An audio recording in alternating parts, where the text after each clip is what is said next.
My name is Connor Murphy. I was born and raised in Knoxville, Tennessee. I was diagnosed with spinal muscular atrophy at around 5 months old.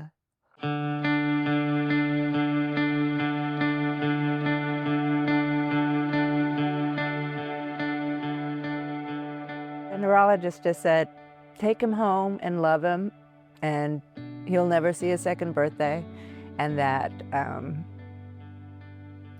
he wanted us to get in touch with another SMA family that had lost 3 children before the age of 2. And he said, you know, talk to them so you can prepare yourself. Well, I have a picture of Connor, and he's fat and beautiful and funny. And then, you know, for them to just say, this is it.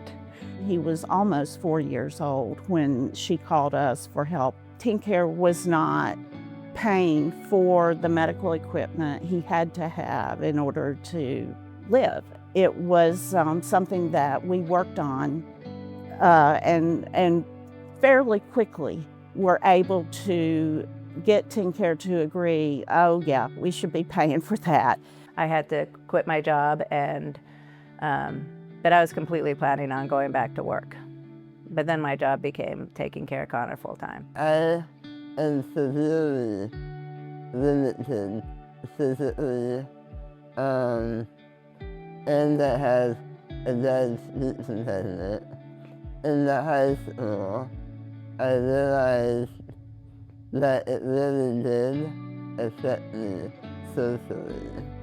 So that was when I really got into computer programming, as I could do it almost as easily as everyone else. I needed a robotic arm to help increase my ability to do things on my own, but TennCare would not approve it. You know, I always was nervous, like if for some reason Connor was in the house and there was a fire, he couldn't open the door to get out of our own house. So I was so excited to see this, but then TennCare denied it and said it wasn't medically necessary. When Connor came to me with the case, the initial denial of the JCO robotic arm was that TennCare said, we don't provide this kind of service for anyone. Fortunately, TJC is very involved in the community of legal aid attorneys who help with disabilities across the country. In consultation with them, I was able to fight back against TennCare and say, that's not true that it's not a covered service for anyone. Not only is that not true nationally, but I was able to connect with the manufacturer and give them 3 specific examples of people they had previously provided the robotic arm for in Tennessee.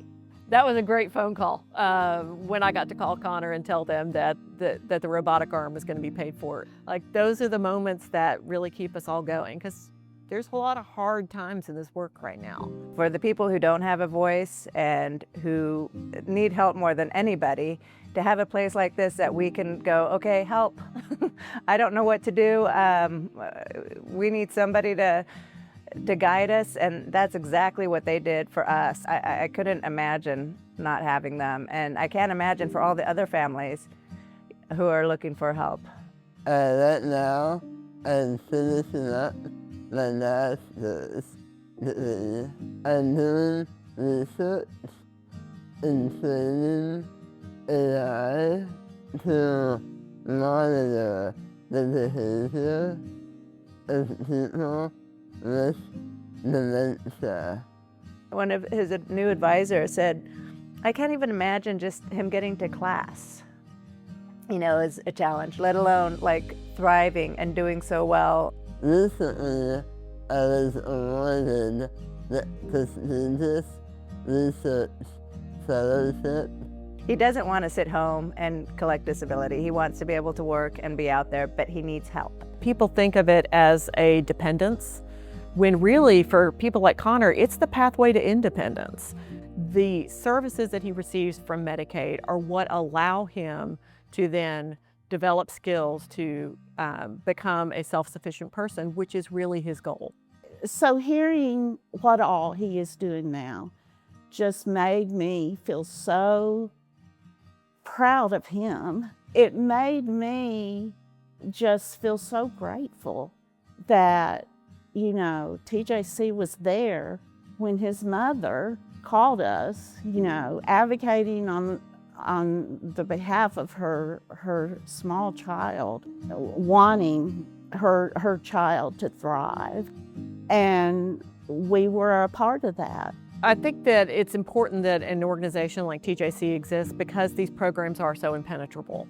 Having TJC around is incredibly important for the families that we serve, not just once, but again and again and again whenever the need arises. If you're thinking about supporting TJC, you're doing a huge service to people who are extremely underprivileged in many aspects, and allowing them to have a significantly better life than they would have had otherwise.